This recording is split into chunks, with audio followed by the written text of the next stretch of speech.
Olá pessoal, tudo bem?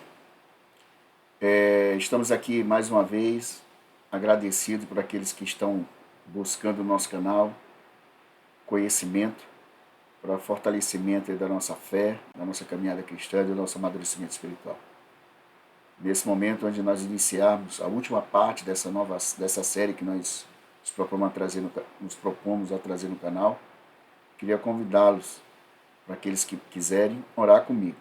Vamos orar? Querido Deus, querido Pai, estamos nesse momento, Senhor, nos colocando à Tua disposição para que Teu Santo Espírito possa nos ajudar a compreender e a entender essa reflexão que nós iremos tratar, fechando assim essa série com a reflexão de hoje. Que o Teu Santo Espírito acalme nossa mente, nossos corações e que possa abrir a nossa mente, nossos olhos, nossos ouvidos e nosso coração para compreender e entender a mensagem que será transmitida nessa reflexão.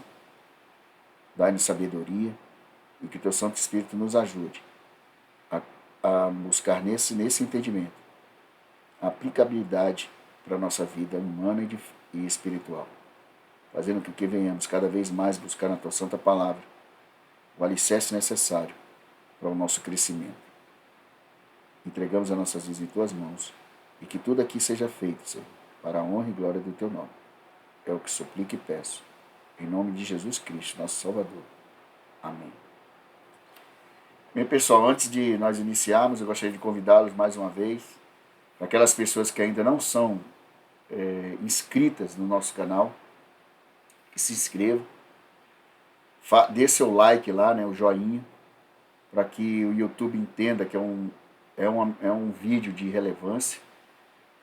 Faça ali seu comentário, né, se você está gostando ou não gostando do que a gente está produzindo, ou alguma pergunta que a gente possa contribuir aí, tentar ajudar, né, nesse desenvolvimento nosso, na busca de ter uma fé mais sólida, né, mais fundamentada no conhecimento da Palavra de Deus, da Sagrada Escritura, nos dando assim, através do Espírito Santo, Ele possa nos ajudar a dar a sabedoria, para que a gente cresça em verdade e em Espírito.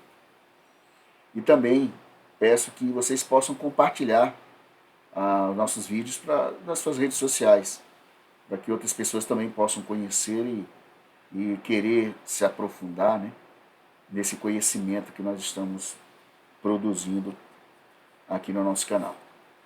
Tá bom? Bem, vou já colocar aqui os slides. O tema que nós iremos tratar aqui hoje, o último tema que vocês estão vendo aí no slide, é o distúrbio, né, do equilíbrio. Deixa eu botar aqui o slide. Distúrbio do equilíbrio. Essa série, só para relembrar para aqueles que ainda não assistiram a primeira e a segunda, ela foi construída, ela foi elaborada, foi baseada no livro do Dr. Timon James, né?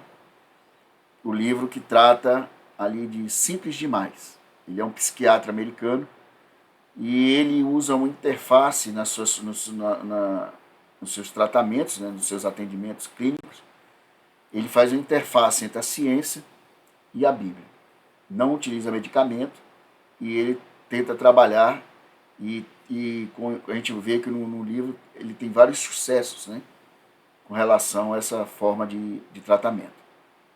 E eu achei interessante, quando eu li o livro, transformar numa série para que a gente possa compreender, né, algumas verdades aí que a Sagrada Escritura tem a nos trazer e às vezes a gente não percebe.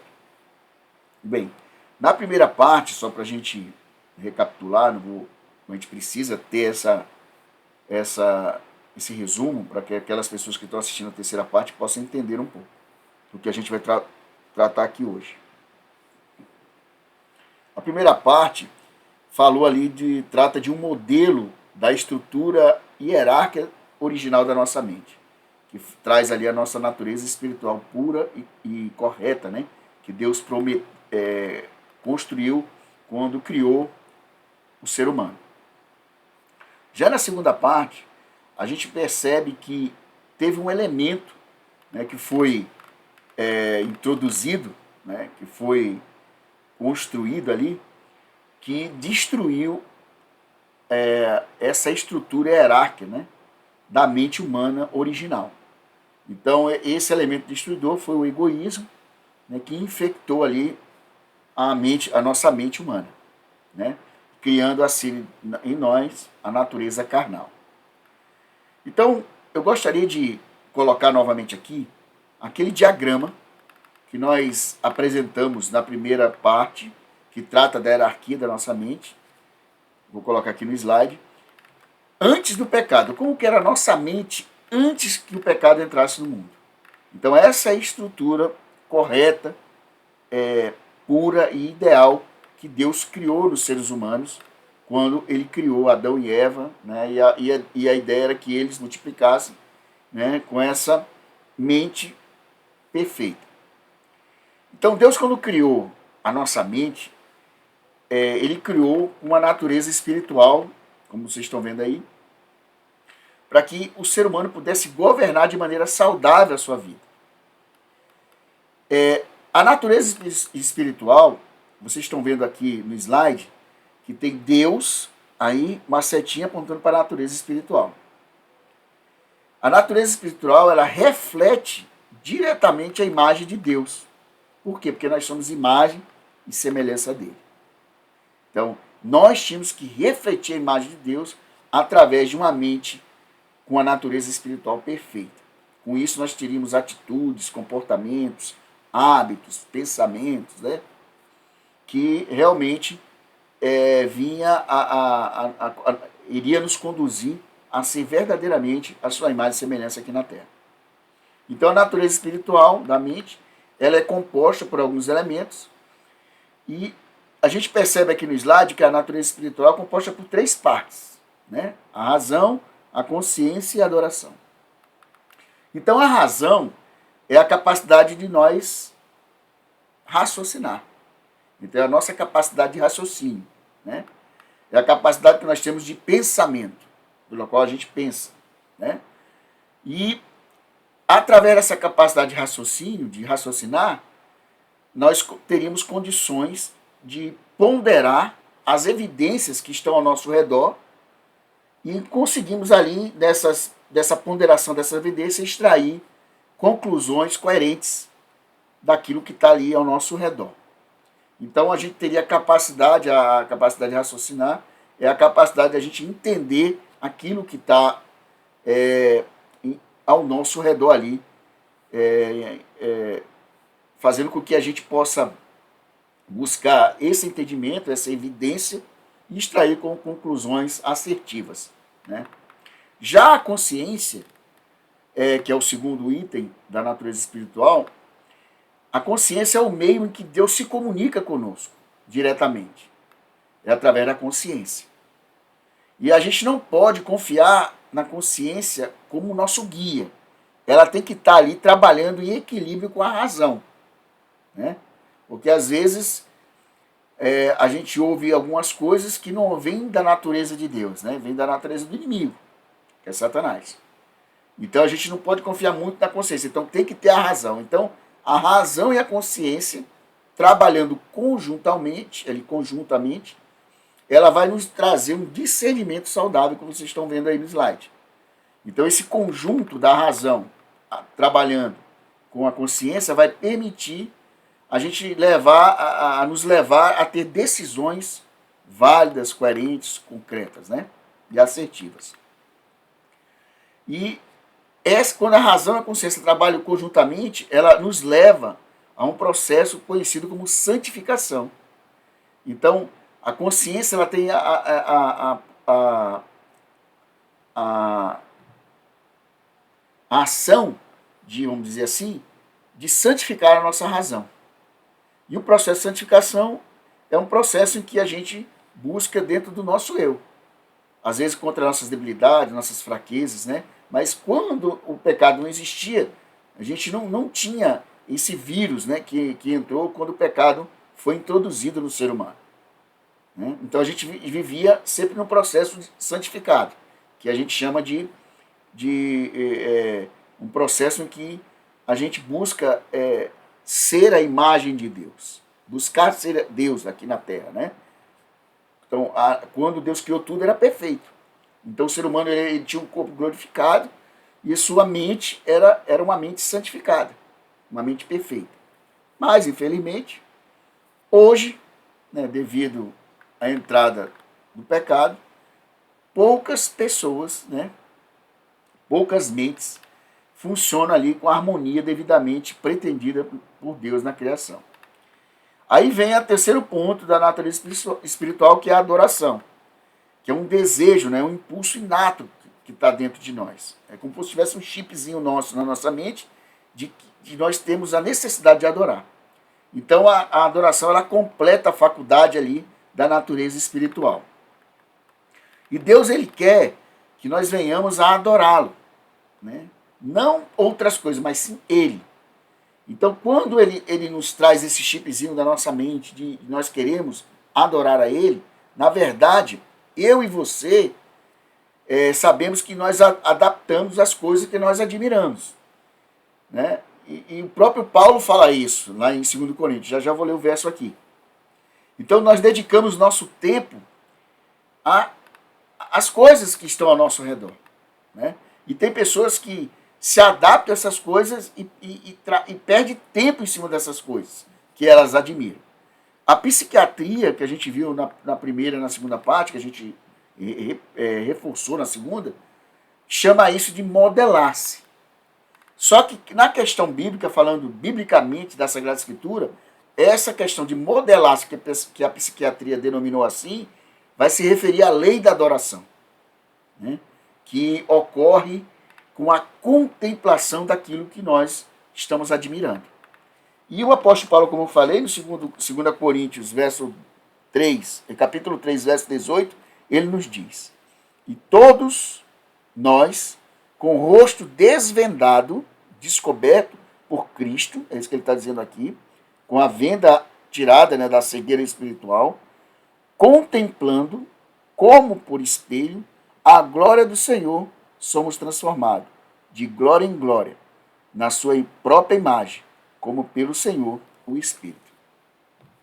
Então, aquilo que a gente contempla, o que Paulo está dizendo aqui, aquilo que a gente contempla nos leva a nos transformar naquilo que nós contemplamos, né?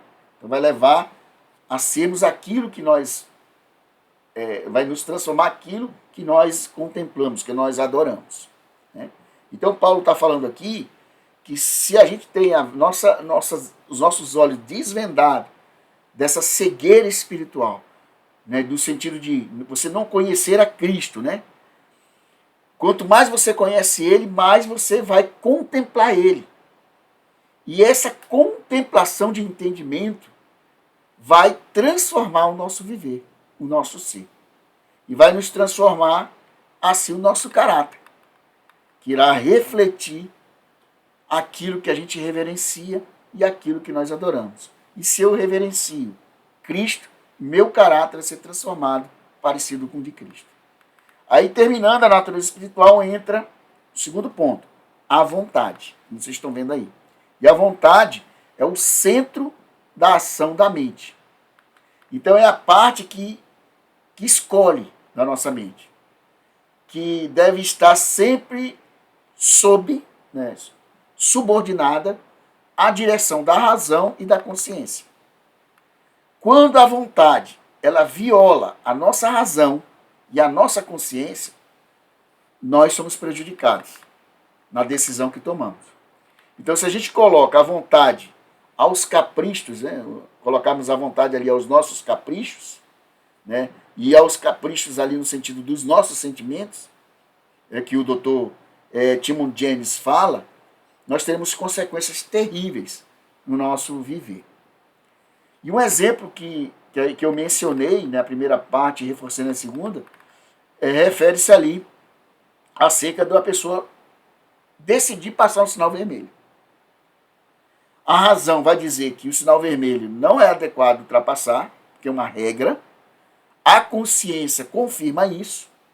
Realmente, tem uma regra, se você passar, você pode ser prejudicado. Mas aí entra a vontade. Não, eu vou passar o sinal vermelho. E aí eu coloco os meus sentimentos, né, com relação ali à minha vontade. E o que acontece se eu passar o sinal vermelho? Pode acontecer um acidente, eu atropelar alguém, ou eu bater o carro e morrer, ou eu bater em alguém e a pessoa morrer. E aí vem o outro ponto dentro da nossa natureza espiritual, né? Depois da vontade é o pensamento que vocês estão vendo aí no slide, que trabalha ali com nossos valores, com nossas crenças, com a moral, com a nossa imaginação. Então, os pensamentos eles estão subordinados diretamente também à nossa natureza espiritual e subordinado à vontade, né? Inclui ali, os pensamentos incluem aquilo também que nós pensamos, aquilo que nós imaginamos todos os dias. E os nossos pensamentos, eles devem estar de acordo com as nossas crenças que nós criamos, nossos valores, com a nossa moral, né, com aquilo que é correto. E quando você busca ser seguidor de Cristo, você encontra os princípios desses valores, dessas crenças, dessa moral, do que é correto aqui na Sagrada Escritura. E Augusto Cury, eu falei, vou repetir mais uma vez, ele nos lembra que pensar não é uma opção voluntária do ser humano, é o destino inevitável, todos nós pensamos. Só que Augusto Cury fala que nós devemos pensar naquilo que nós estamos pensando. É meio paradoxo, mas é pensar naquilo que nós estamos pensando. Certo? Então, eu tenho que pensar, surgiu um pensamento. E esse pensamento é coerente com relação aos meus... Aí entra a razão, a consciência, né? A questão da adoração naquilo que eu adoro, que Cristo é minha referência de vida. Está coerente com meus valores, né? com a minha moral, com meus princípios, né? Então a gente tem que pensar naquilo que nós pensamos. Mas, infelizmente, não podemos interromper a produção dos nossos pensamentos. E com isso, se a gente não consegue interromper a produção dos nossos pensamentos, da nossa imaginação, o que pode acontecer é a gente gerenciar esses pensamentos, essa imaginação que vem à nossa mente e controlá-los. Então nós devemos submeter sempre os nossos pensamentos à natureza espiritual e à vontade. E terminando, dentro da parte final da nossa mente, nós temos os sentimentos, que está aí no slide. Que é a parte final, fechando ali a estrutura hierárquica da nossa mente antes do pecado, naquela mente perfeita, a sequência correta da estrutura da nossa mente, como que eu coloquei no retângulo amarelo, apontando ali para aquela seta pontilhada no sentido da natureza espiritual para baixo. Então essa é a sequência correta da estrutura da nossa mente, de uma natureza espiritual que a gente possa dominar, né? Dominando ali a vontade, os pensamentos e os sentimentos. Então o plano de Deus, os sentimentos devem estar subordinados a todas as outras partes. E isso vai incluir também o aspecto das nossas emoções, né, que vem conosco, que é a tristeza, a gente poder controlar, né, a tristeza, a alegria, a raiva, a felicidade e aquilo que nós sentimos aí, vários sentimentos. Então o sentimento ele também é dividido, vocês estão observando no slide, desejo de relacionar-se e afeição. Então ele se divide nesses dois tipos particulares de sentimento. Com relação ao desejo de relacionar, todos nós fomos criados, Deus nos criou um ser social. Nós precisamos nos relacionar com outras pessoas. Então é uma parte biológica programada em nós. Né? Isso já vem programado também. E a questão desse desejo de relacionar, ela deve estar também subordinada à razão, à consciência e à vontade. E quando a gente coloca esse desejo de relacionar com as pessoas, né, a ter afeto com outras pessoas, subordinado à nossa razão, à nossa consciência e à vontade, nós poderemos avaliar os fatos, né, circunstâncias ali, e ter evidências para dar para a gente saber se aquele relacionamento é um relacionamento potencial, né, ser um relacionamento potencial positivo ou negativo. Então ele vai nos trazer essa permissão. Será que eu relaciono com aquela pessoa ou não? E já as afeições consiste ali nas ligações emocionais, como a gente viu, que é desenvolvido por pessoa, quando a gente se envolve com uma pessoa ou com coisas ao nosso redor. Tá bom? Já na segunda parte, indo para o slide, na segunda parte da série, nós apresentamos que existe um elemento destruidor que infectou a nossa mente. Então aqui vocês estão vendo um diagrama de acordo com a mente depois que o pecado entrou e foi infectado por um vírus chamado egoísmo. Quando você vê lá na parte de baixo aqui do slide, tem foi criada uma vulnerabilidade genética em nós, que é o egoísmo. Então surgiu ali uma natureza carnal, não é isso? E o egoísmo é um elemento destruidor que infectou a nossa mente. E esse vírus, né, do egoísmo tornou cada um de nós ele se tornou um agente infectuoso, né? Você precisa desbloquear seu iPhone antes. Então, assim, foi a Siri, de novo, que eu falei, ela respondeu. Tecnologias. Então, esse vírus do egoísmo, ele se tornou-se ali um agente infectuoso na nossa mente. É um intruso que contaminou ali as nossas faculdades mentais, daquela mente perfeita que Deus nos criou no princípio, né, antes da entrada desse vírus do egoísmo. Então ele infectou as nossas faculdades mentais. E o que ele fez? Ele desestabilizou todas as outras funções da mente. Né? Todas as outras funções, no caso, o sentimento, o pensamento, a vontade. Né? E essa desestabilização funcional da nossa mente fez com que surgisse essa natureza carnal. E se não existir a interferência, quer dizer, a intervenção, né? A interferência de Deus, a intervenção de Deus para curar a nossa mente, através de um plano que ele elaborou, né, depois da queda do ser humano, ali com Adão e Eva, ele elaborou um plano de restabelecer a nossa mente como era no princípio, antes da entrada desse vírus do egoísmo através do pecado. E a condição humana, se ele não tiver essa intervenção, esse plano que Deus elaborou, a humanidade viveria numa situação desesperançosa, né? Sem esperança. Que iria nos levar a termos assim um sentimento, não teríamos um sentimento real para a nossa vida, né? A gente não daria um sentido real à nossa vida. E essa desesperança nos leva ao egocentrismo. Né? O egocentrismo, tudo é para mim. E essa não é uma característica que foi adquirida por nós. Ela foi uma característica inata do ser humano. Então todos nós já nascemos com tendência para sermos egoístas, egocêntricos. E faz parte da nossa natureza hoje. Por isso que está ali escrito ali no slide, ó, vulnerabilidade genética. E Davi, ele afirmou isso, né? Deus utilizando Davi, ele falou lá no Salmo 51, no verso 5, ele diz assim: eu nasci na iniquidade, e em pecado me concebeu a minha mãe.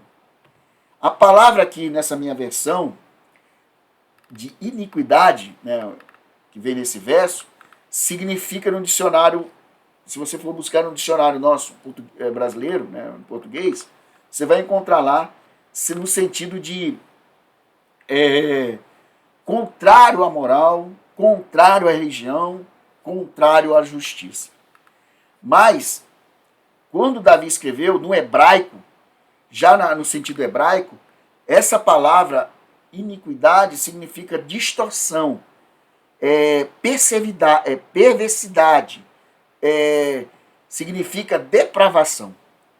Já no grego, essa palavra iniquidade significa errar o alvo. É desviar do caminho de retidão e honra, né? Desviar da lei de Deus.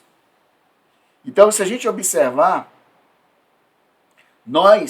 dentro de nós, existe hoje duas naturezas. Desde o momento que Adão e Eva pecaram, eles transgrediram, eles erraram o alvo, né? Eles criaram ali uma depravação, né? Desse erro, dessa decisão que eles tomaram. Ele gerou em nós, desde Adão e Eva, por isso que Davi fala que nós nascemos na iniquidade, né? Duas naturezas. Nós temos hoje tanto a natureza espiritual e a natureza carnal. Então eu coloquei em destaque, né?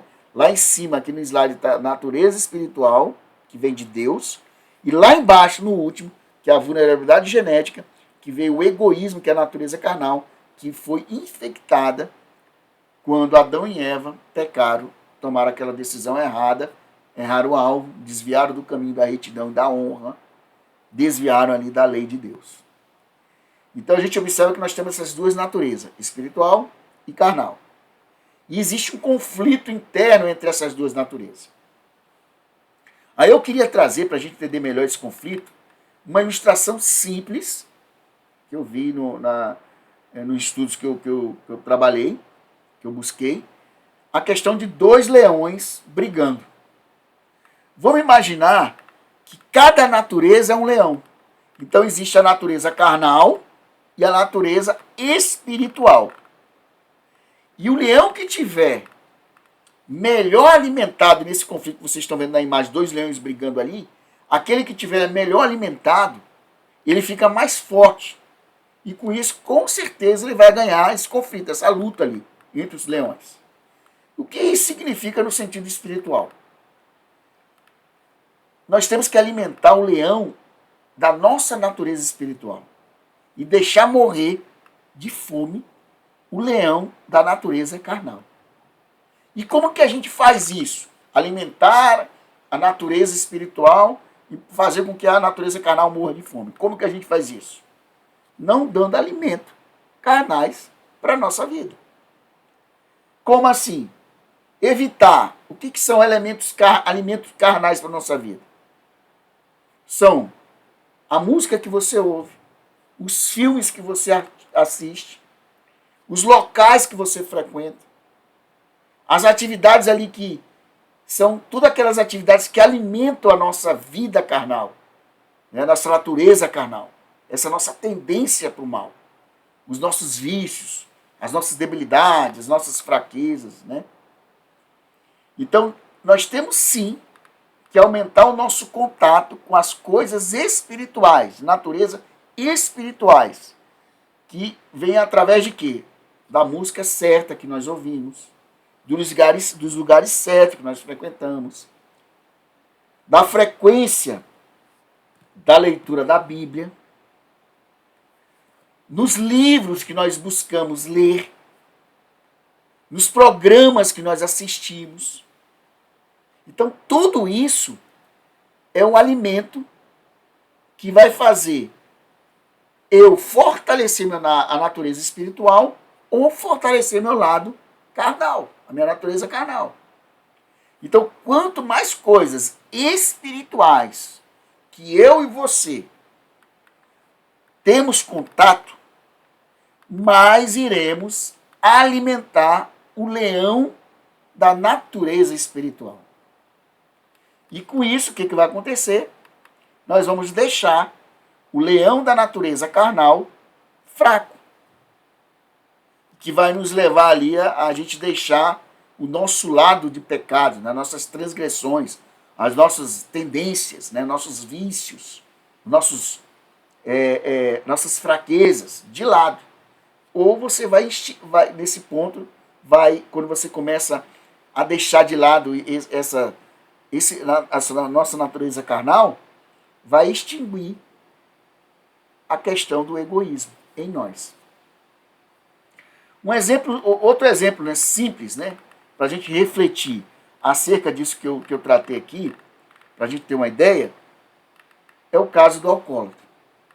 Então eu vou perguntar, um alcoólatra, que sabe que é alcoólatra, que tem essa fraqueza humana, carnal, pode frequentar bares? Com certeza que não. Se ele estiver buscando se libertar dessa tendência, desse vício, dessa natureza carnal que o destrói, que é o álcool, ele tem que evitar de frequentar locais que aguçem esse desejo carnal dele. Então ele não pode frequentar esses locais, nem os bares, barzinho, etc. Caso ele frequente, o que vai acontecer? A tentação vai aguçar nele. Aguçando a tentação nele, ele vai cair novamente na sua fraqueza, que a natureza carnal impõe para ele, que no caso do alcoólatra, o vício da bebida, o desejo pela bebida, né? Então, o correto que nós temos que fazer é fugir desses locais. No caso do alcoólatra, é fugir desses locais. Certo? Então, isso vai ocorrer quando ele fortalecer a natureza espiritual dele, na mente, que vem pela razão, pela consciência, trabalhando juntas, vão dar um discernimento saudável e adoração. Porque quanto mais eu conheço a Cristo, mais eu me aproximo dele, mais eu me torno parecido com ele. Que vai me dar força de eu vencer a minha natureza carnal, o leão carnal. Daí eu vou conseguir alimentar, se eu buscar coisas espirituais, eu vou alimentar minha natureza espiritual e vou enfraquecer minha natureza carnal. Mas também eu tenho que trabalhar algumas coisas. No caso do alcoólatra, eu tenho que evitar que essa tentação seja aguçada em mim. Que essa natureza carnal cresça novamente, né?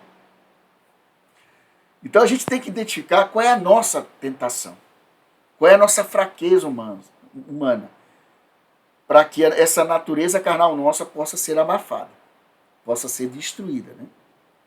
Possa ser até eliminada da nossa vida. Então nós devemos andar longe de tudo aquilo que nos leva a aguçar as nossas tentações, as nossas fraquezas, os nossos vícios, os nossos desejos, né, carnais. Então, nessa última parte agora, isso a gente fez uma revisão rápida da primeira e da segunda. Na segunda parte dessa nossa série, nós iremos examinar o que ocorre quando a nossa mente funciona em ordem contrária a seu desígnio original. É o que está no slide que vocês estão vendo aí. Então, nós vamos analisar o que ocorre quando a gente permite que os nossos desejos egoístas, nossas fraquezas, assumam o controle da nossa vida, o controle da nossa mente, né? Como também, qual seria a forma de nós restaurarmos o equilíbrio, né? A cura da nossa mente. Para isso, nós vamos analisar uma situação que o Dr. Timothy James traz no livro. O livro, só repetindo, o nome do livro é Simples Demais, tá? Caso vocês queiram adquirir esse livro. Vamos imaginar essa imagem que vocês estão vendo aqui, esse cenário. Uma mulher teve seu primeiro filho, um nenenzinho, bonitinho, no colinho dela aí. Uma semana após de ter saído do hospital com o seu bebê, isso o doutor ele traz como exemplo, né, no livro. Depois que uma semana após ela sair do hospital com o seu filho, ela vive uma situação da seguinte forma na casa dela. Ela está sozinha na casa, porque o marido ele vai ficar ficou fora, né, por uma semana devido ao trabalho dele. Então ela está sozinha com o bebê. E ela levanta cedo, né, porque além de cuidar do menino, ela trabalha na casa, né, ao longo de todo o dia. Comida, limpando, lavando e etc. Além de cuidar do menino. Aí quando chega lá para as 11 horas, eu digo porque Eu lembro da Andréia, que eu também contribuía, ajudava, a gente ficava cansado. Também lembro da minha mãe. Quando ela chega 11 horas da noite, ela está exausta, cansada. E qual é a tendência natural? Ela está doida para dormir, cama. Só que 2 horas da manhã, quem já teve filho sabe que eu sei, o bebê começa a chorar no berço. E ele chora porque ele fez xixi, está todo molhado. Chora porque está com fome. Às vezes o xixi e a fome ao mesmo tempo. Aí vamos imaginar, essa mãe sozinha, com o filho, 2 da manhã o bebê começa a chorar, porque está todo molhado e com fome. Será que a mãe, ela sente a vontade de sair da cama, porque ela está exausta, cansada, porque ela trabalhou cuidando de menino, cuidando de casa, fazendo comida, lavando roupa, arrumando a casa, cansada, foi dormir 11 horas da noite. Será que essa mãe sente vontade de sair da cama para cuidar do bebê? Ela vai raciocinar rapidamente a razão dela, ela vai usar um pouco, assim, rapidamente ela vai usar a razão com base nas necessidades do bebê. Então ela vai raciocinar, opa, o meu bebê precisa de mim. Então a razão leva a entender da sua responsabilidade com o bebê, com o filho. E aí a sua consciência convence a mãe do dever que ela tem. Aí ela cumpre o papel de mãe. Ela se levanta, limpa o bebê, amamenta o bebê, coloca o bebê para dormir novamente, organiza o berço, tira aquelas roupas molhadas, os lençóis molhados, coloca tudo sequinho e coloca o bebê para dormir. E aí ela volta a dormir tranquilamente e feliz. Pergunta: como ela vai se sentir quando ela acorda de manhã? Eu tenho certeza, quem é mãe, quem é pai, que vivenciou uma situação dessa, porque eu ajudei muito, acordava de madrugada, eu tirava o bebê dos meus filhos do berço e levava para a mãe amamentar, às vezes eu trocava a fralda, né, para não ficar somente ela fazendo isso. É cansativo. Você acorda de manhã com um senso de satisfação, de que cumpriu um trabalho bem feito e foi bem executado com relação ao filho. Então é isso que ela vai sentir. E ela vai sentir o quê? Uma autoestima. A autoestima dela vai ser elevada de ser mãe. E com isso, a autoestima elevada, a sua confiança como mãe aumenta. E aí o senso geral dela de bem-estar permanece intacto. Agora, eu queria convidar vocês para mudar o cenário. Vamos mudar o cenário agora. A mesma coisa, só que um cenário diferente. Para a gente pensar. Em vez de permitir que a razão e a consciência predomine ali na mente da mãe, fazer ela levantar, fazer ela cuidar, ver que o menino depende dela, ela deixa que os seus sentimentos de cansaço assumam o controle.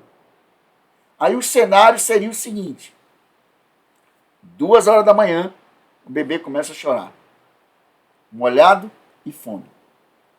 A mãe sente a vontade de levantar, a razão fala para ela, a consciência confirma, mas ela não levanta. Porque o sentimento dela de cansaço faz ela não levantar.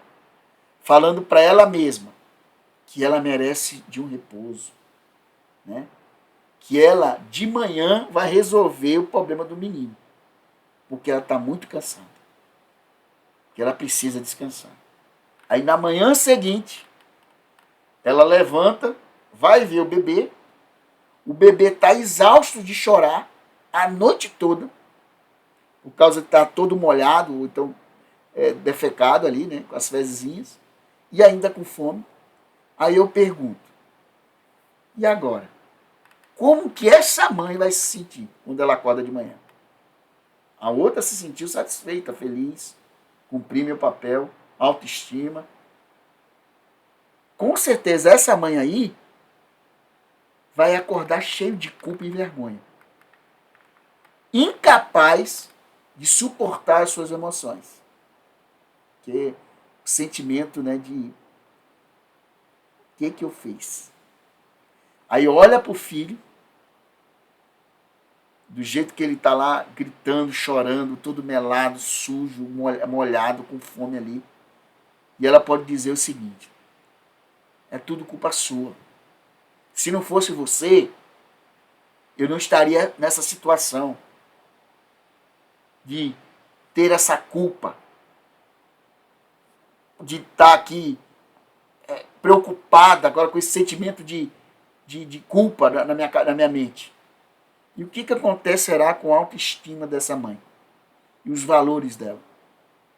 Será que ela vai ter uma sensação de paz e de bem-estar?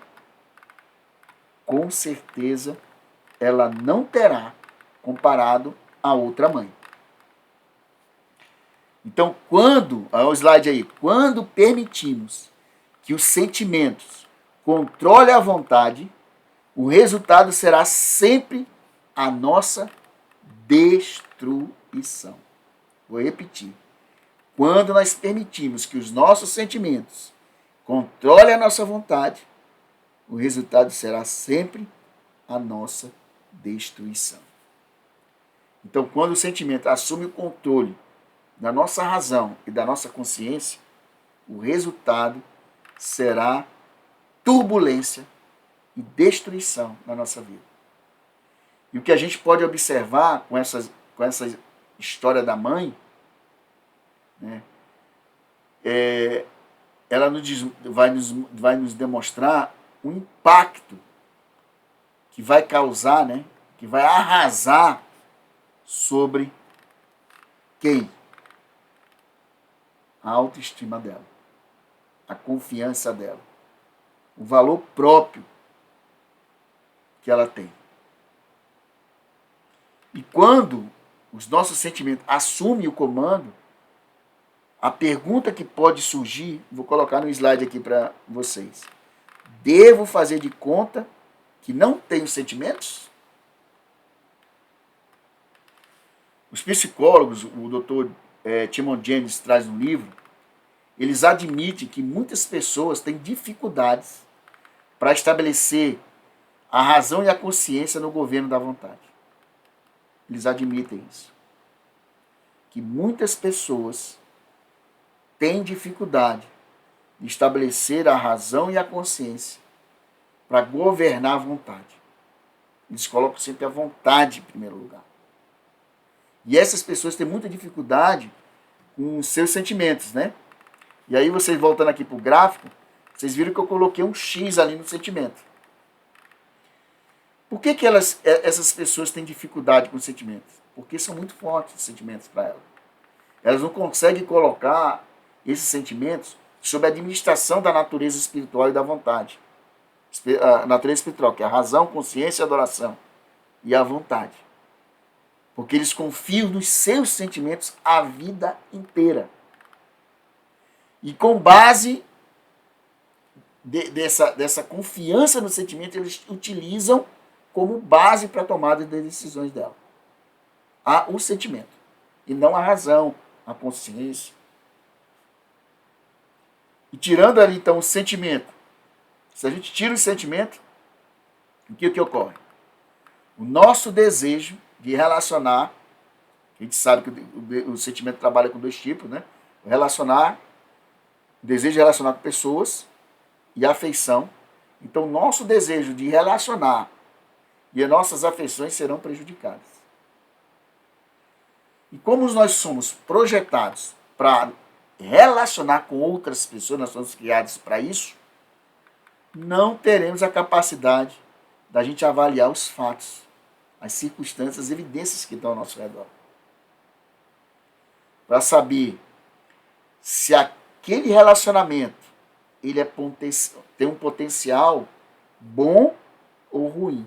Por isso que muitas pessoas, a gente ouve, eu até falei isso na primeira parte, foi na primeira parte que eu falei, com relação que as mães diziam, com quem que você anda? Com quem que você está andando?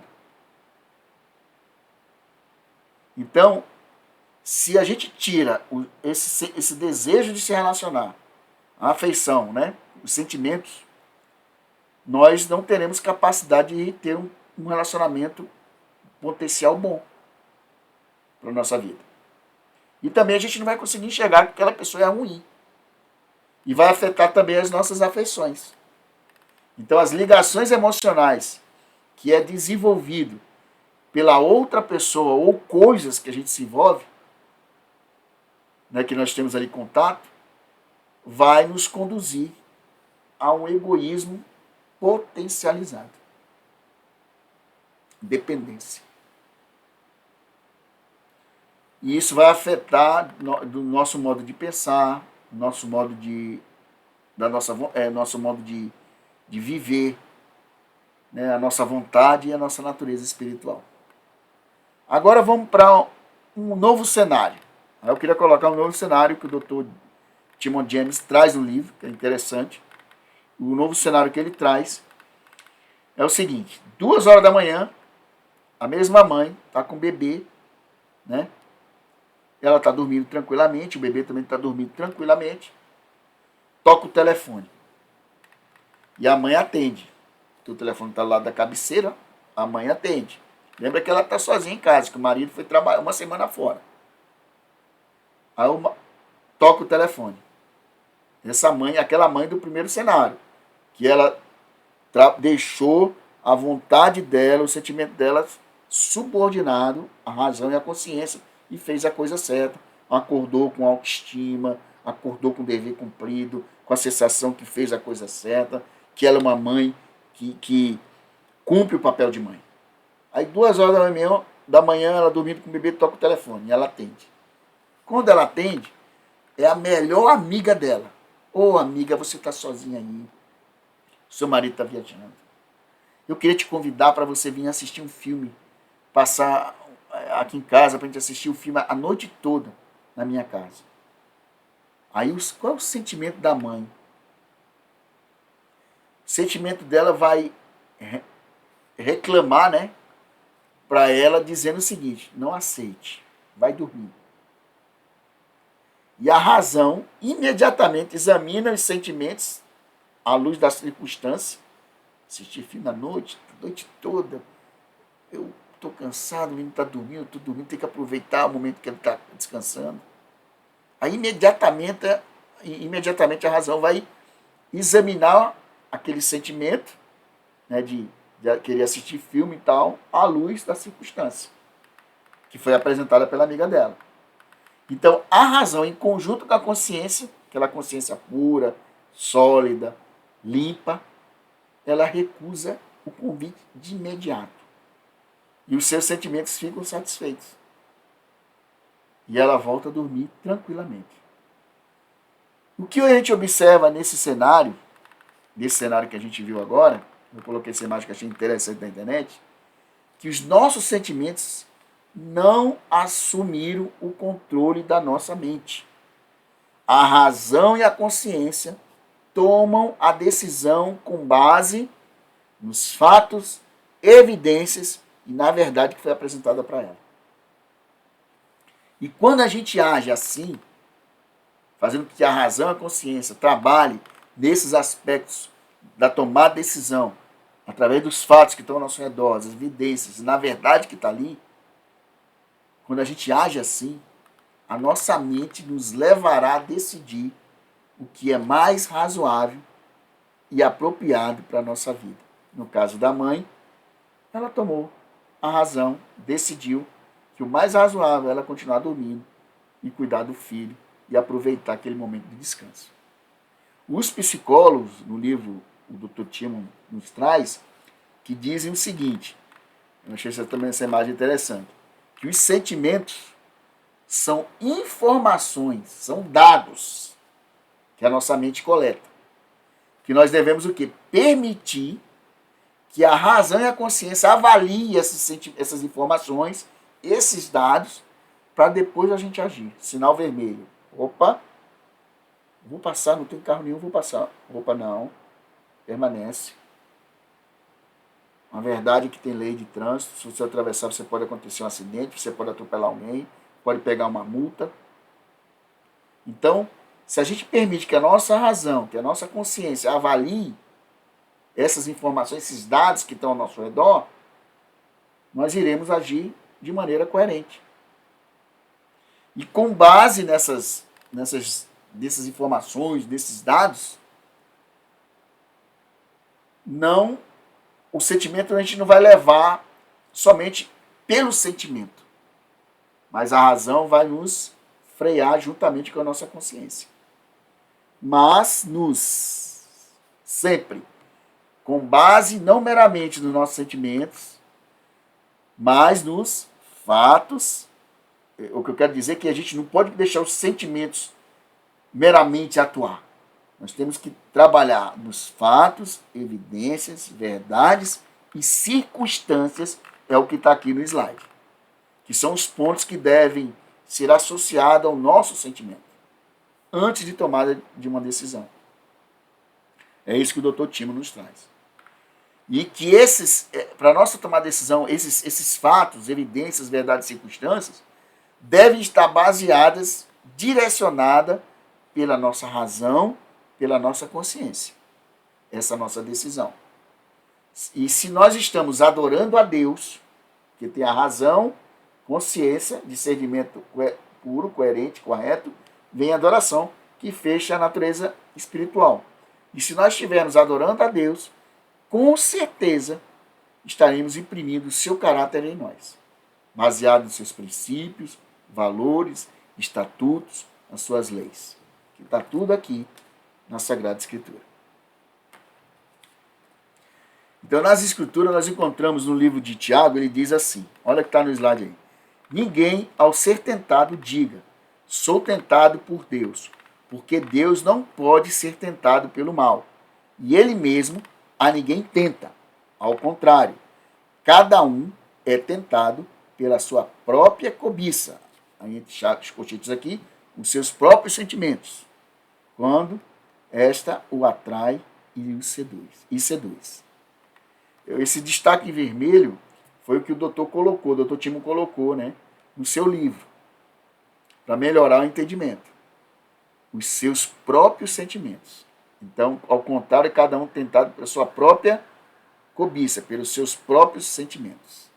Então, o texto de Tiago está nos informando aqui que através de nossos sentimentos, que frequentemente somos desviados, né, daquilo que deveríamos fazer corretamente.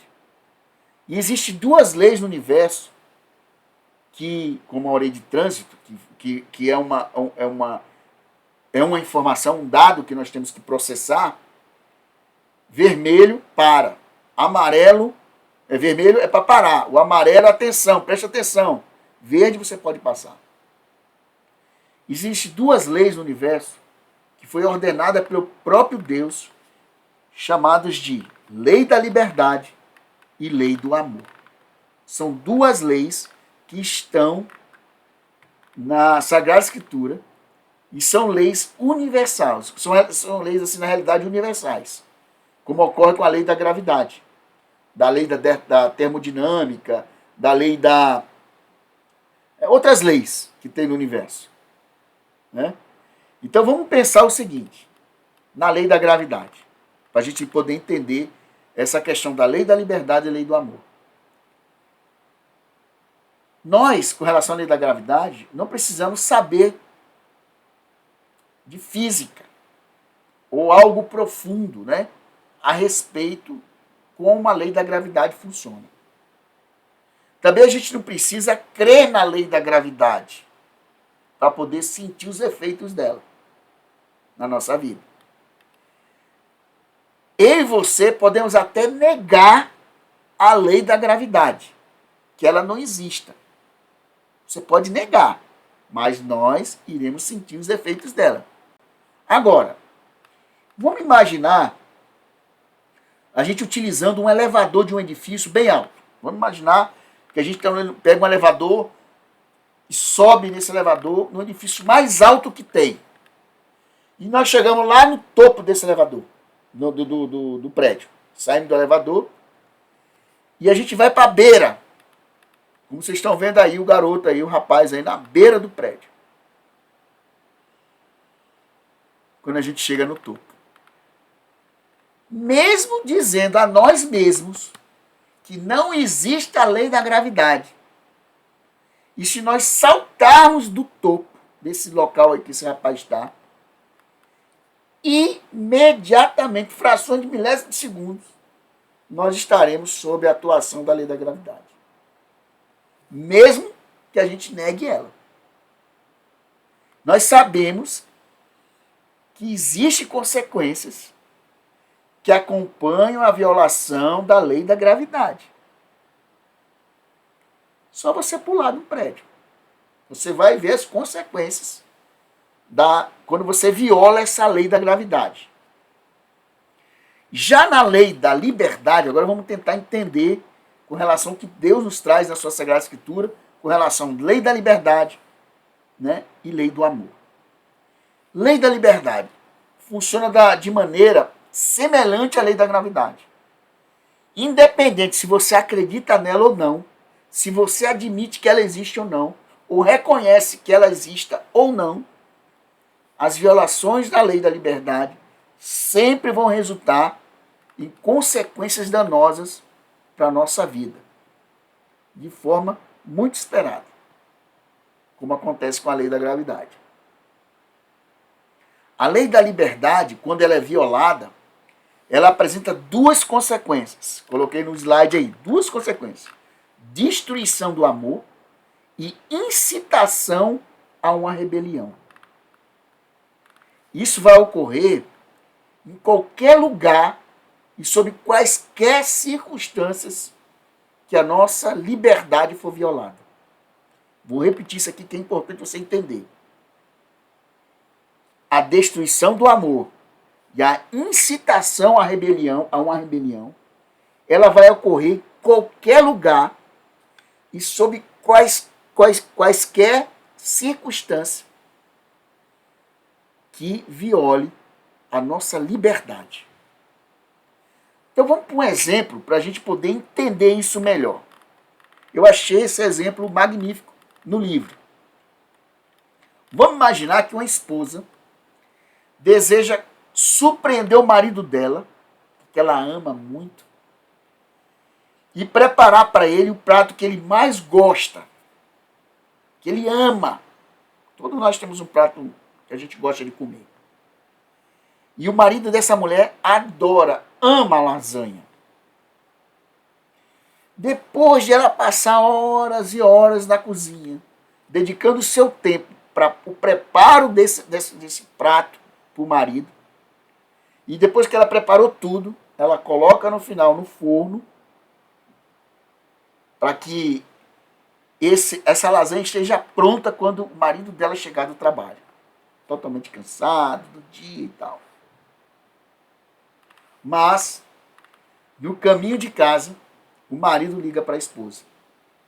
E fala o seguinte para ela. Ô mulher, eu tive um dia péssimo. Péssimo. Hoje no trabalho foi acho que o pior dia da minha vida. Eu quero comer lasanha, pelo menos para ter um prazer nesse dia. Faça, por favor, essa lasanha. Vá para a cozinha e vai cozinhar e preparar esse prato para mim. E eu espero, hein, que quando eu chegar em casa, a lasanha esteja pronta. E sem esperar que a mulher responda no telefone, ele desliga o telefone. Aí eu pergunto, que tipo de reação você esperaria dessa esposa? Lembra que ela preparou a lasanha com todo o amor, com todo o carinho. E a lasanha está lá no forno, terminando de cozinhar. Será que você não acha, a gente pensando aqui, que ela desejaria jogar aquela lasanha fora, depois que o marido ligou na cara dela e disse o que disse para ela? Será que ela não pensou, poderia passar na cabeça dela pegar a lasanha e jogar no lixo? Será que essa violação que o marido fez contra a lei da liberdade da mulher, de preparar um prato que o marido mais gosta, não causaria uma reação de rebeldia por parte dela? Para a gente pensar. Agora vamos para um segundo exemplo. O amor morre e a rebelião nasce quando se viola a liberdade. Vou repetir. O amor morre e a rebelião nasce quando se viola a liberdade. Quando existe a violação da lei da liberdade, o resultado será a destruição do amor e vai incentivar aquela pessoa uma rebelião. Uma ação ruim para aquela pessoa. Logicamente que o grau dessa rebelião, dessa destruição do amor, vai variar de uma pessoa para outra. Ele deixa bem claro no livro isso, o psiquiatra. Violações maiores de liberdade terão resultados mais devastadores. Correto? Então, fazendo uma comparação com a lei da gravidade no sentido do grau, aí eu quero trazer o segundo exemplo. Se nós tropeçarmos e cairmos de uma calçada do meio fio, com certeza nos levará pelo menos a torcer o tornozelo, bater, quebrar a unha, se estiver descalço, né? Agora, se você cair de uma altura de 12 metros, provavelmente você poderá perder a sua vida ou ficar gravemente ferido. Então Deus nos demonstra que quando a gente viola a sua lei da liberdade, não vai restaurar o amor. Se nós violarmos a liberdade, não irá restaurar o amor. E o exemplo bíblico referente, que está na Bíblia, referente a isso, é o dilúvio. É o dilúvio. Deus empregou seu poder para destruir o mundo, que estava todo corrompido. Um mundo onde a maldade extrapolou os limites da racionalidade humana. E o dilúvio, basta você ir lá no Gênesis capítulo, vai do capítulo 6 ao capítulo 11. Agora eu vou perguntar, vamos surgir algumas perguntas para a gente pensar aqui, com relação a isso. O dilúvio produziu lealdade e restaurou a união de Deus com a humanidade depois do dilúvio? O que vocês acham? Então, após o dilúvio, o povo, o que fez? Ele construiu uma torre de Babel. A construção da torre de Babel foi porque eles não acreditavam mais em Deus, que houvesse um Deus, ou porque eles não confiaram que Deus eles tinham assim, não é que confiavam, eles tinham dúvidas de que Deus poderia destruir o mundo novamente, um dilúvio. Lembre-se que ele falou para Noé que ele nunca mais, ele fez uma promessa que nunca mais, por isso que apareceu o arco-íris, né? Nunca mais ele destruiu o mundo por águas. Mas o povo, depois que Noé e com a família cresceu, criou outras, né, foram multiplicando, chegou um tempo ali que eles construíram, aquele povo que existia, construiu uma torre de Babel. E essa torre eles não construíram porque eles não acreditavam em Deus. Acreditavam. Mas eles não confiavam mais naquilo que Deus falou, aquela promessa para Noé. Rapaz, se ele mandar chuva, pelo menos está numa torre, ele não vai atingir a gente. Já no livro de Zacarias, Deus nos apresenta o seguinte, olha o que está escrito no livro de Zacarias. Não por força, nem por poder, mas pelo Espírito, mas pelo meu Espírito. Como que é que o Espírito de Deus trabalha? Vou repetir o verso aqui, através do profeta Zacarias, Deus usando ele, ele diz, não por força nem por poder, Deus falando, mas pelo meu Espírito. Como é que o Espírito de Deus trabalha? Ele trabalha por meio do amor, da verdade e da liberdade. Quando o Espírito Santo, quando você tem uma experiência e permite, né, que ele trabalhe na sua vida, ele vai revelar verdades para você com amor, caso você queira conhecê-la. Lógico, né? Então, quando realmente eu permiti, isso é testemunho meu, eu permiti em querer conhecer esse Deus através da Sagrada Escritura, o Espírito Santo dele me deu entendimento do que está escrito na Sagrada Escritura. Que chega, antes de eu me converter realmente a Cristo, que eu brincava de ser cristão, não vou contar aqui meu testemunho, eu brincava de ser cristão. Eu não entendia o que estava na Bíblia. Eu lia e não entendia.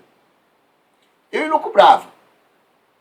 Sem fundamento, sem embasamento, sem entendimento real do que estava escrito, daquilo que foi escrito, o contexto, a cultura, o entendimento.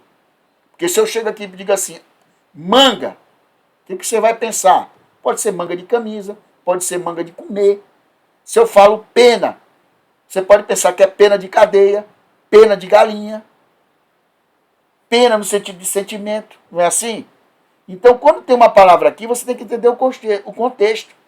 Aquela palavra dentro do contexto, dentro da cultura.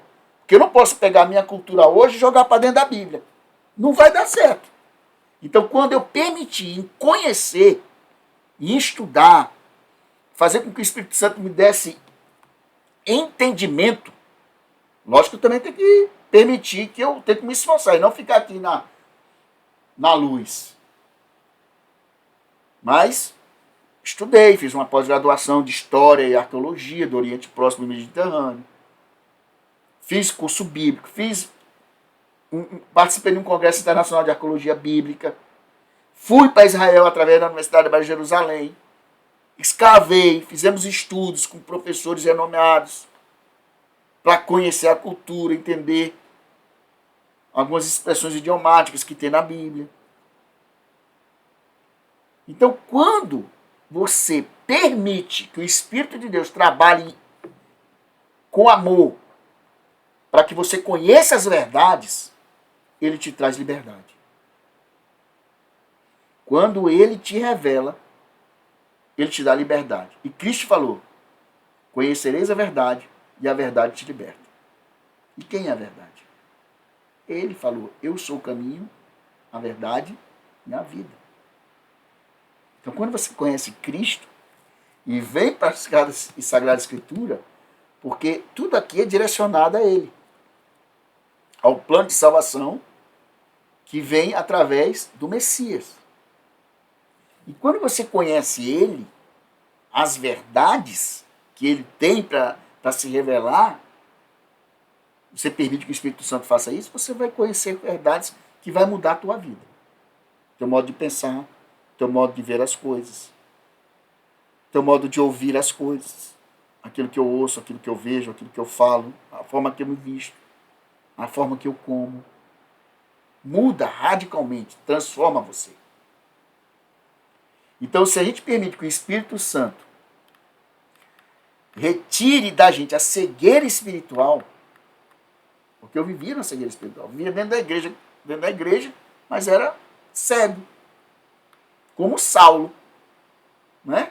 Um fariseu, um judeu, fariseu, dentro do Sinédrio, doutor da lei, conhecia a Torá, os antigos escritos, o Antigo Testamento ali todinho, mas era cego. Mas quando conheceu Cristo, que Cristo mostrou as verdades para ele, deu um entendimento correto, ele mudou. Aí se tornou Paulo, o apóstolo dos gentios. E levou o entendimento da Sagrada Escritura para os povos que não eram judeus. Então, quando o Espírito Santo retira essa venda dos nossos olhos, essa verdade irá nos permitir tirar a gente vai conseguir tirar as nossas próprias conclusões com base nas verdades escritas na Bíblia, aquilo que está ao nosso redor. A gente vai ter uma referência, um parâmetro, um norte de princípios, crenças, valores, moral e etc. Que deve ser o quê? A nossa referência. Essa verdade, né? Essas verdades descritas na Sagrada Escritura. Deve ser a nossa referência, deve ser o nosso parâmetro para o nosso modo de viver, para o nosso modo de existir. E Paulo em Efésios, ele nos diz aí, ó, Efésios 4, verso 15, ele diz: antes, seguindo a verdade em amor, cresçamos em tudo naquele que é o cabeça, que é Cristo. Então a verdade é o próprio Cristo, como eu falei. Ele diz: eu sou o caminho, eu sou a verdade e a vida. Se a gente busca conhecer com profundidade Cristo através das Escrituras, com certeza as mentiras vão cair. Os enganos que Satanás utiliza, doutrinas erradas, conceitos errados, que não é bíblico, ele vai cair, vai ruir. Porque Satanás, ele sabe disso. Quanto mais você entende a Bíblia, não do que eu acho, é o que está escrito aqui. Cultura, contexto. Quando eu busco isso, as mentiras caem. E Satanás, ele utiliza a mesma estratégia que ele utilizou lá no Éden, com Adão e Eva. O engano. Ele distorce os ensinamentos, os conceitos. Por isso que nós temos mais de 36 denominações que se dizem cristãs. Mais de 36 mil. E todas dizem que tem a verdade. Agora você quer saber qual é a igreja verdadeira? Basta você ver se ela segue o que é bíblico. De Gênesis ao Apocalipse. Aí é a igreja verdadeira. Que traz a mensagem bíblica. Bíblica. E não doutrinas que eles constroem. Né? E Satanás sabe disso. Então o que ele faz? Ele vai trazer mentiras, enganos, vai distorcer os ensinamentos e conceitos bíblicos. Não nos irá atingir se nós tivermos conhecimento da verdade que é Cristo. E Paulo nos fala para nós sermos os berianos, lá em Atos. Quem eram os berianos? O pastor falava, o padre falava. Espera aí, vou verificar se ele está falando a verdade. E ele vai estudar. Ele vai pegar o verso que o padre falou, que o pastor falou, ou a porção bíblica, e vai analisar o contexto antes do texto que ele leu, ou do verso que ele leu, e depois, para ver o que ele falou está de acordo com o que está aqui. E não pegar uma palavra dentro de um verso e criar uma doutrina, que muitos fazem, infelizmente, assim. Deus quer conquistar o nosso coração. E quando Lúcifer, que é Satanás, a gente sabe muito bem, se rebelou, tem essas duas passagens bíblicas aqui que conta a história, né, se vocês quiserem tirar um print para ler com calma, a história de quando surgiu em Satanás a desobediência. Isaías 14, versos 13 e 14, e Ezequiel 28, dos versos 14 e 18. Então, isso é um mistério que a gente só vai saber quando estiver no céu. Como que surgiu num ser perfeito, que era Lúcifer, anjo de luz, um querubim, cobridor do trono de Deus, surgiu ali um desejo, o egoísmo, o egocentrismo dentro dele. Então Deus não obrigou a Lúcifer à obediência.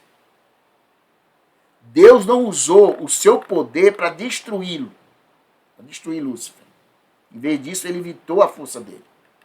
Porque Deus não tem, se for comparar, não existe nem, não tem nem como comparar a força de Deus com a força de Satanás. Não tem como comparar. O Criador de tudo, ele criou Satanás.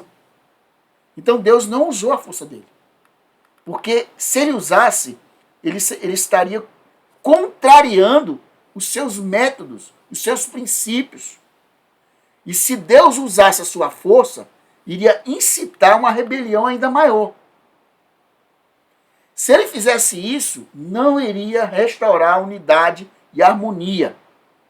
Né? A unidade e a harmonia e o amor. O amor exige liberdade. E Lúcifer teve liberdade de escolha. Só que ele teve consequências das escolhas dele. É a mesma coisa que passar o sinal vermelho. Eu tenho liberdade de passar ou parar no sinal vermelho. A escolha é minha. A liberdade que eu tenho de escolha. Se eu passar, eu vou sofrer as consequências. De atropelar alguém, de eu morrer no acidente, ou matar alguém, bater, receber uma multa. Então Lúcifer também teve uma liberdade de escolha nessa decisão que ele tomou. E é impossível que o amor exista numa atmosfera sem liberdade. É impossível. E diz assim, a lei da liberdade é um dos princípios que desempenham o papel de pedra angular do governo de Deus. É a base do governo de Deus. É a liberdade. Porque Deus é amor.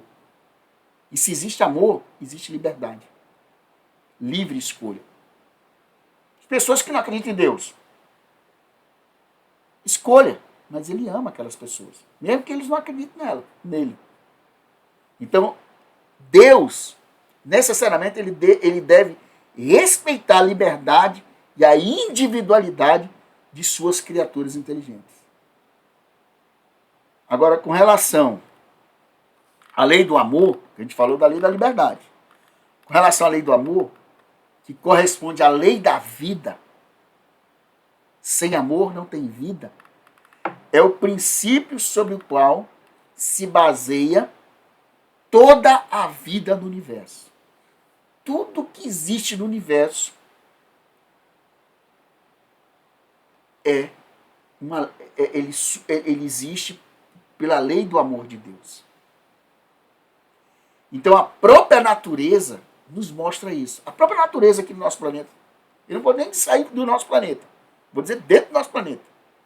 A própria natureza nos mostra essa lei. A lei do amor, a lei da vida. Quando cessa a lei do amor, né, no sentido de cessa o dar, porque o amor é dar, vai cessar a vida. Olha essa imagem. Olha essa imagem. Então, para a gente entender, vamos usar como exemplo um lago, que eu achei interessante esse exemplo que ele colocou no livro. Se o lago para de fluir, para de liberar água, ele vai ficar estagnado. Em pouco tempo, tudo que existe no lago vai morrer. E nós? Quando deixamos de realizar a expiração, que é inspirar, expirar. A expiração nossa beneficia as plantas através do CO2. Olha só. Se a gente deixa de expirar, inevitavelmente, nós iremos morrer. Porque faz assim, ó. Você vai morrer. Porque se nós não fizermos a inspiração, porque eu tenho que expirar, mas eu também tenho que inspirar. Eu dou CO2 para as plantas e as plantas me dão o oxigênio. Dá o amor de dar e o amor de receber. Então aqui existe a questão do dar para podermos receber e viver. Então quando a gente para a ação do dar, nós iremos ficar afastados das bênçãos de Deus. O egoísta, o egocêntrico, tudo tem que ser para ele. Aí você entende quando Jesus fala amar a Deus sobre todas as coisas e amar o próximo como a ti mesmo. Ele não falou a ti mesmo e o próximo. Ele falou o próximo como a ti mesmo. Então, quando a gente afasta a ação do dar, a gente afasta as bênçãos que Deus tem para nos dar. E com isso, quando você se torna egoísta, egocêntrico, o resultado é a morte. Aí você vê várias pessoas aí que se vivem isoladas, perdidas, sem sentido na vida, porque elas buscam sentido nas coisas, em pessoas, e elas se matam. Então a lei do amor é lei de doação. Vou repetir, a lei do amor é lei da doação, que é a lei da vida. Toda a natureza está infectada, infelizmente, desde a entrada do pecado, né? Essa entrada do princípio do egoísmo. Porque esse princípio ele obscureceu a lei do amor, a lei da doação. Por isso que Deus providenciou 2 livros para mostrar o caráter dele, mostrar o amor dele por nós. A Sagrada Escritura e a natureza, que é a criação. Quando você vê a natureza. Para que ele deu esses 2 livros para a gente? Para que a gente pudesse ver e entender claramente o princípio divino do amor. Quando você vê um animal tendo um filhote, o cuidado impressionante, um animal irracional, mas o instinto do amor que ele tem por aquele animal, por aquele filhote, é impressionante. Às vezes eles são muito mais amorosos, se doam mais para aqueles filhotes do que muitos seres humanos, como a gente vê pessoas que têm filho e jogam o filho na lata de lixo. Então aquelas pessoas que estudam a natureza sem auxílio da Sagrada Escritura deixam de ver a mão de Deus atuando. E no lugar da mão de Deus, eles observam a infecção, né? Que manchou as obras criadas por Deus. Aí surgem os naturalistas, como Charles Darwin.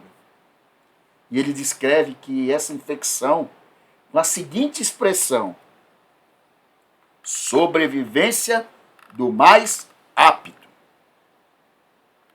É o que ele diz. Isso trata, pessoal, do princípio do egoísmo.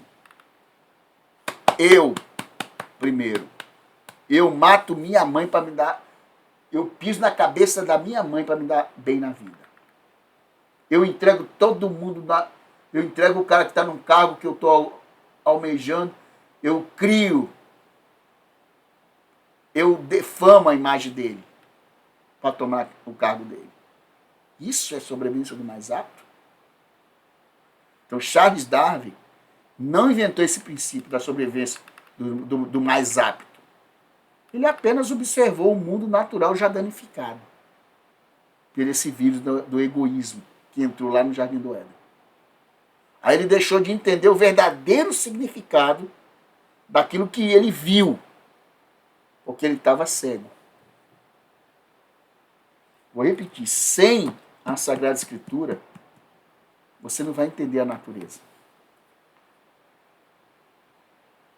E acontece da mesma maneira com os psicólogos e psiquiatras, como o Dr. Timon diz no livro, que estuda o comportamento humano. Se eles se concentram na infecção que destrói a humanidade, eles se concentram somente na infecção que destrói o ser humano, levando as conclusões dele na questão natural. Ser natural, ser humano. Se nós não utilizarmos a palavra de Deus, por isso que o psiquiatra Timon James, ele utiliza a interface nas consultas deles entre a Bíblia e a ciência.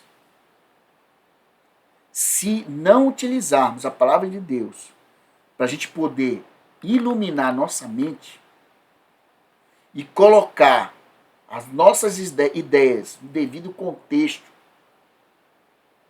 que a gente observa na natureza humana,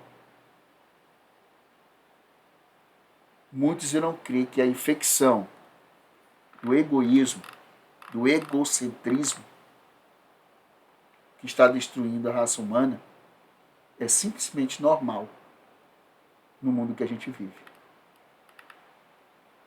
Isso é uma coisa muito séria a gente pensar. É aceitável no mundo que a gente vive o egoísmo como modo de viver e de ser. Por isso que as pessoas estão doentes. Ontem mesmo no jantar eu estava falando sobre isso. O mundo está doente. As pessoas estão doentes. As pessoas estão perdidas, sem sentido na vida, por falta de uma base, de um fundamento. E ela busca isso em coisas e em pessoas, mas não busca no Criador. O dia que as pessoas conhecerem verdadeiramente quem é Cristo, elas serão transformadas. Mas ela tem que querer. Lembra da lei da gravidade. Se você crê ou não crê da lei da gravidade, pula de um prédio para você ver se você não vai ser rapidamente sendo atuado pela lei da gravidade em você. Mesmo que você não creia. Então a natureza toda está infectada. Toda. E o apóstolo Paulo nos diz: sabemos que toda a natureza criada geme até agora, como em dores de parto. Paulo está nos dizendo que toda a natureza geme. É o que ele está dizendo aqui. Sob o peso do pecado. Das decisões erradas que foram tomadas lá no Jardim do Éden, que gerou uma vulnerabilidade genética em nós, de termos a tendência para o mal. E o exemplo disso é o câncer. O câncer não, o vírus, né? O vírus. Que são exemplos perfeitos. Os vírus são exemplos perfeitos dos efeitos do pecado na nossa vida. Os vírus não fazem parte da criação original de Deus. Eles surgiram por essa desarmonia que ocorreu em toda a natureza depois que entrou o pecado no mundo. Creia você ou não. E os vírus, eles se baseiam numa forma biológica de egoísmo. Só você ver. Basta você estudar um pouquinho do vírus. Por que é uma forma biológica de egoísmo?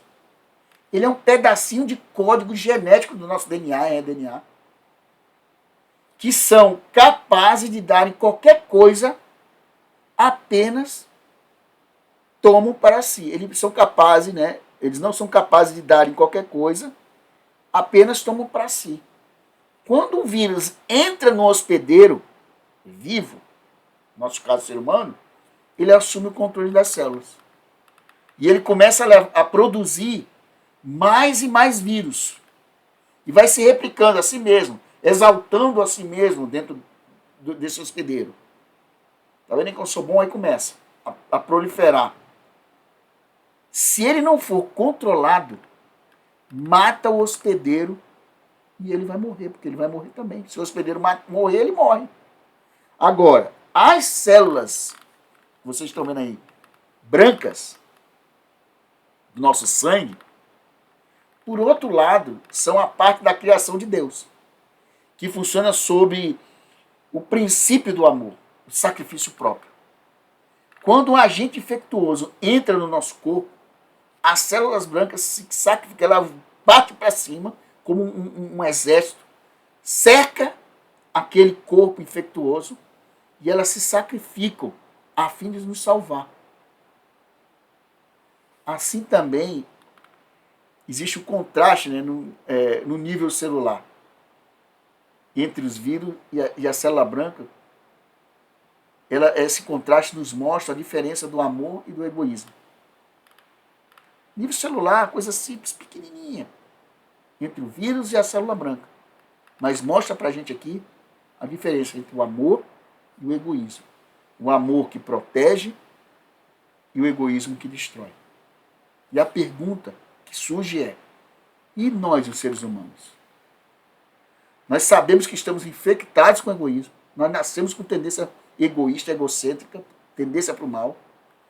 O plano de Deus é remover esse egoísmo que afetou a nossa mente. Deus quer restaurar a sua lei do amor e liberdade como princípio operacional central da nossa mente em nós. Deus não nos deixou lutar impotente com o egoísmo. Ele não nos deixou lutar sozinho. E o que ele fez? Mandou seu filho para nos ensinar, para nos mostrar o caminho que nós devemos fazer. Ele enviou seu filho e nos deu a sua palavra para que a gente pudesse compreender todo o plano de restauração do ser humano. Então ele envia o seu filho, nos concede a sua palavra para revelar o seu plano de cura e restauração da nossa condição original. É maravilhoso. Quando você entende do Gênesis do Apocalipse, e quando você pega a Bíblia, e você lê o capítulo 1 e o capítulo 2, tudo perfeito. O pecado entrou no capítulo 3. Aí quando você vai lá para o Apocalipse, capítulo 21 e 22, restauração de tudo na natureza. Entre o capítulo 1 e 2 e o capítulo 21 e 22 do Apocalipse, tudo que está entre esses capítulos é o pecado. Mas o primeiro e o segundo capítulo de Gênesis, tudo perfeito. Criou tudo. Perfeito. Aí no capítulo 3 entra o pecado. Aí ele vai até o capítulo 20, consequência do pecado. Aí quando entra o capítulo 21, a nova terra, o novo céu. Ele quer restaurar a condição original do homem. E por que a gente precisa fazer então? É tomar uma decisão inteligente de cooperar com Deus, porque nós somos criaturas, para que nós possamos ser curados e transformados à sua imagem e semelhança. Adão e Eva, eles quebraram a lei do amor e da liberdade. Eles modificaram toda a estrutura do seu caráter. E a busca egoísta de Adão e Eva substituiu o princípio do amor que se sacrifica, que nos leva a doar e ser justo, amável, humano com outras pessoas. E Adão se preocupou mais em consigo mesmo, com a sua situação, com seus problemas e com as circunstâncias que surgiu, acima de qualquer coisa. E o que isso levou a Adão? A razão ficou desequilibrada, a consciência ficou ferida, a vontade agora passou aos controles dos sentimentos. Isso quer dizer o seguinte para mim e para você, que o princípio da sobrevivência do mais apto, que agora dominava a mente de Adão, levou a essa situação que vocês estão vendo na imagem aí. Vocês estão vendo essa imagem? O que aconteceu quando entrou esse princípio do egoísmo? Eles correram, se esconderam. No caso de Adão, ele culpou Eva, e Eva culpou a serpente, pela condição que eles estavam agora. Basta ler Gênesis capítulo 3, verso 12, que diz, Gênesis 3, verso 12.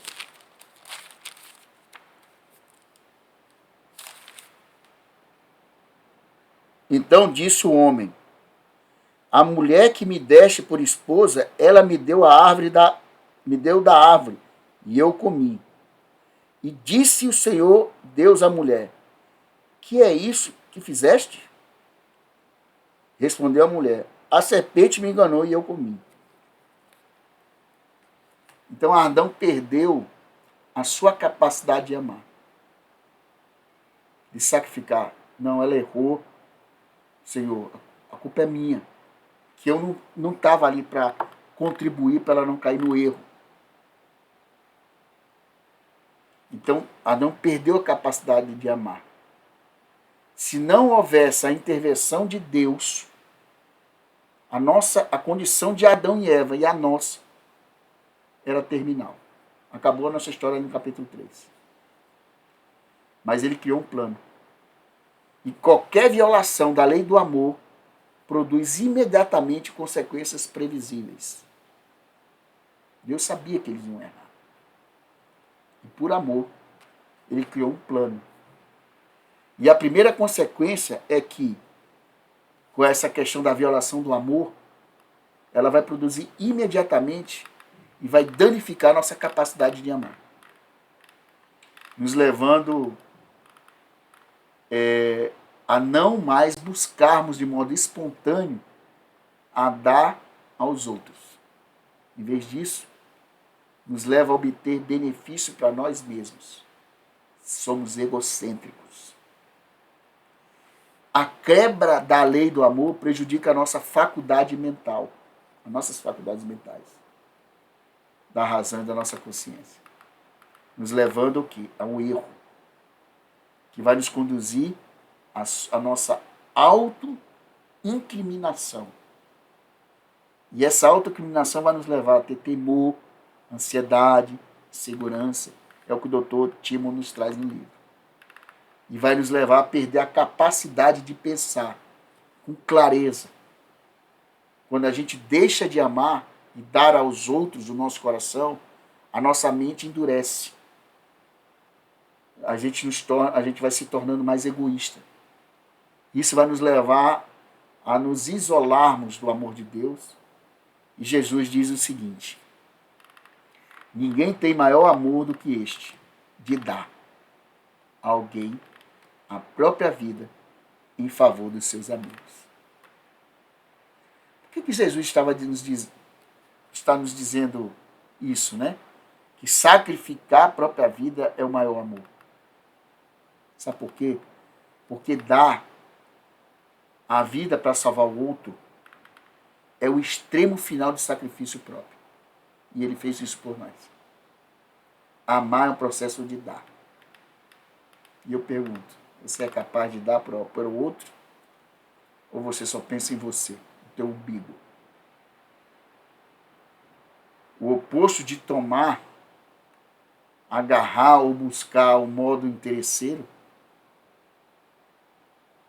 quando alguém se dispõe a entregar a vida por alguém, nós encontramos o amor substituindo o egoísmo. Porque o amor é o processo de dar. E o oposto do amor é o que eu falei, é tomar, é agarrar, é buscar de modo interesseiro. Quando alguém se dispõe a entregar a vida por outro, é o que eu falei, encontramos o amor substituindo o egoísmo. E ao a gente encontrar, se nós encontrarmos uma base para a gente poder entender como nos levar a esse amor, sabe qual é a base? É isso que vocês estão vendo aí no slide. A lei moral de Deus, os 10 mandamentos, que são os princípios, conceitos profundos, princípios e conceitos profundos para a mudança do caráter humano. Está lá em Êxodo 20. Essa lei moral, esses princípios, esses conceitos, está lá em Êxodo 20. Que são a transgressão da lei divina do amor e da liberdade. Os 10 mandamentos são como o nosso DNA. Deus ele quer imprimir dentro do nosso DNA. E Deus criou a humanidade para ser o repositório da sua lei divina do amor para outras pessoas. Quando a raça humana caiu, a lei divina do amor não poderia mais ser escrita na mente deles. Por isso que Deus providenciou que ela fosse colocada em pedras. Na cultura judaica, pedra significa eternidade. Ela não foi escrita em papiro, ela não foi escrita em pergaminho, foi escrita em pedra. E sabe quem escreveu? Não foi Moisés. Vai lá em Êxodo 31, 18, que diz assim, olha só quem escreveu os mandamentos. Não foi, ele não permitiu, não foi Moisés que escreveu. Diz assim, Êxodo 31, 18. E tendo acabado de falar com ele no Monte Sinai, no caso com Moisés, né, Deus falando com Moisés, Deus deu a Moisés as 2 tábuas do testemunho, tábuas de pedra, escritas pelo dedo de Deus. E não foi qualquer pedra não, tá? Não tem como explicar aqui. Mas se você for lá para Êxodo 24, dos versos 9 a 12, escreve aí. Êxodo 24, de 9 a 12. Quando ele diz aqui, tábuas de pedra. Você vai lá depois para Êxodo, Deus escreveu no qualquer tipo de pedra não. Foi uma pedra específica. Safira. Aí você vai encontrar em Êxodo 24, versos 9 a 12. Que cor a pedra safira? Azul. Aí não tem como explicar isso para vocês aqui agora. Então, na tentativa ele providenciou essa sua lei escrita em pedras, que ele escreveu com o próprio dedo, em pedra porque é para a eternidade, que pergaminho perde, rasga, queima, papiro também, mas pedra não. Então, na tentativa, ele escreveu na tentativa de que todos nós despertássemos para o nosso estado doentio que a gente vive. Porque ela aponta para isso, para mostrar a nossa doença, os nossos pecados, os nossos erros, nossas falhas. Então é um parâmetro para que a gente pudesse analisar o nosso modo de viver. Por isso que é um conceito profundo. Então o plano de Deus é restaurar a sua lei divina de amor e liberdade na nossa mente. E o apóstolo Paulo cita o profeta Jeremias quando ele diz assim: essa é a aliança que farei com o povo de Israel depois daqueles dias, diz o Senhor. Porei as minhas leis na mente deles e a escreverei no seu coração. Serei o Deus dele e eles serão o meu povo. Paulo falando. E Paulo pegou o que Jeremias disse. E concluindo aqui a nossa série, com esse verso, nós devemos entender o seguinte: o plano de Deus é tomar de volta a humanidade para ele, que foi danificada por esse vírus que entrou através do pecado, da escolha errada de Adão e Eva, influenciado por Satanás, que é o egoísmo. E ele quer retornar a humanidade para ele da maneira como ele criou. Ele quer restaurar. Porque nós nascemos com tendência para o mal. Nós temos a tendência natural para o mal, na busca interesseira, né? Egocêntrica. Isso ocorre porque fomos infectados por essa lei do egoísmo, por esse vírus, né? E Deus quer remover esse vírus do egoísmo na nossa mente. Ele quer restaurar em nós a sua lei viva do amor e da liberdade, que está escrita lá no Êxodo 20. Ele quer exprimir, porém, as minhas leis na tua mente, lobo frontal, pré-frontal, onde nós tomamos decisões, pensamos, sentimos. Ele quer escrever, ele quer pôr as leis na nossa mente. Essa lei do amor e da liberdade. E quando ele põe na nossa mente, ele escreve no nosso coração. Os nossos sentimentos serão diferentes no nosso viver. E quando Deus quer restaurar a sua lei na nossa vida, do amor e da liberdade, ele quer nos transformar o seu caráter em nós, para que nós sejamos verdadeiramente a sua imagem e semelhança. Que nós sejamos o seu repositório vivo do amor e da liberdade. Da sua grande lei, né? Do amor e da liberdade. Agora, se a gente permitir, nós seremos verdadeiramente cristãos, que vai nos conduzir a sermos verdadeiramente seguidores, testemunhas e imitadores de Cristo nesse mundo. E aí, nós vamos fazer o que Cristo disse: vós sois luz e sal na terra. Ele quer que nós sejamos luz, que a gente reflita a luz dele para as pessoas, através do nosso modo de pensar, daquilo que nós vemos, daquilo que nós ouvimos, a forma que nós falamos, que nós agimos, que nos vestimos, que nos comemos, a forma que nós nos relacionamos com as pessoas, as afeições que nós temos. Seja sal e luz nesse mundo. Um mundo que precisa muito de luz. Jesus fala, não se coloca uma lamparina debaixo da cama, mas no lugar mais alto da casa. Porque se eu coloco debaixo da cama, na escuridão, ela não vai iluminar a casa. Só aquele localzinho ali. Mas quando eu coloco no lugar alto da cama, da casa, ela ilumina a casa toda. E eu encerro dizendo isso para você. Seja sal e luz neste mundo. Na sua família, no seu trabalho, na sua igreja, no seu bairro, em todos os lugares em que você ande. Represente Cristo verdadeiramente. E você só pode representar Ele se você conhecer Ele verdadeiramente. E eu encerrar antes de orar, eu queria reler o que Paulo nos diz em 2 Coríntios, capítulo 3, verso 18. E todos nós, com rostos desvendados.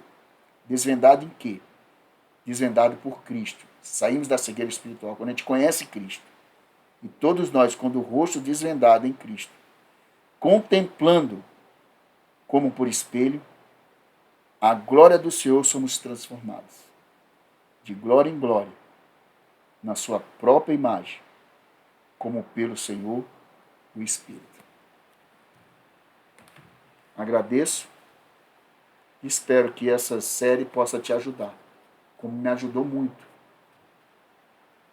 a ter uma cosmovisão diferenciada de ser cristão neste mundo. Vamos orar? Pai nosso que estás no céu, santificado, honrado, exaltado e glorificado seja o teu nome.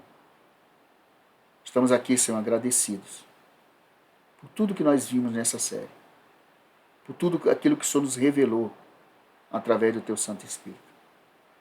Mas venho te suplicar para que teu Espírito Santo nos ajude a fazer com que esse conhecimento seja enraizado na nossa mente e no nosso coração, fazendo com que as tuas leis possam ser impressas na nossa mente, fazendo com que venhamos a restabelecer a nossa natureza espiritual, que ela possa ser alimentada poderosamente, fazendo com que a natureza carnal morra de fome, e assim a gente cresça em verdade e espírito, para que um dia a gente possa ser considerado perante teus olhos pessoas justas, corretas. E quando Cristo voltar, nós podemos ter a honra e a glória de subir aos céus num corpo glorificado e receber a coroa da vitória na nova terra e no novo céu. Eu entrego, Senhor, todas as pessoas que assistiram essa série em tuas mãos, para que teu Santo Espírito possa atuar poderosamente na mente de cada uma delas. E que eu suplico que esses vídeos possam ser compartilhados com outras pessoas, para que assistam essa série e possam ser verdadeiramente transformadas em glória, a face de Cristo Jesus, porque nós nos transformamos naquilo que nós adoramos. Eu entrego todos em tuas mãos. É o que te suplico e peço. Em nome de Jesus. Amém. Pessoal, só voltar aqui. Eu agradeço aí, né, a participação de vocês, e se vocês puderem compartilhar, dar seu like, fazer seu comentário, a gente agradece. Fique com Deus e até a próxima série, quando a gente montar. Até mais.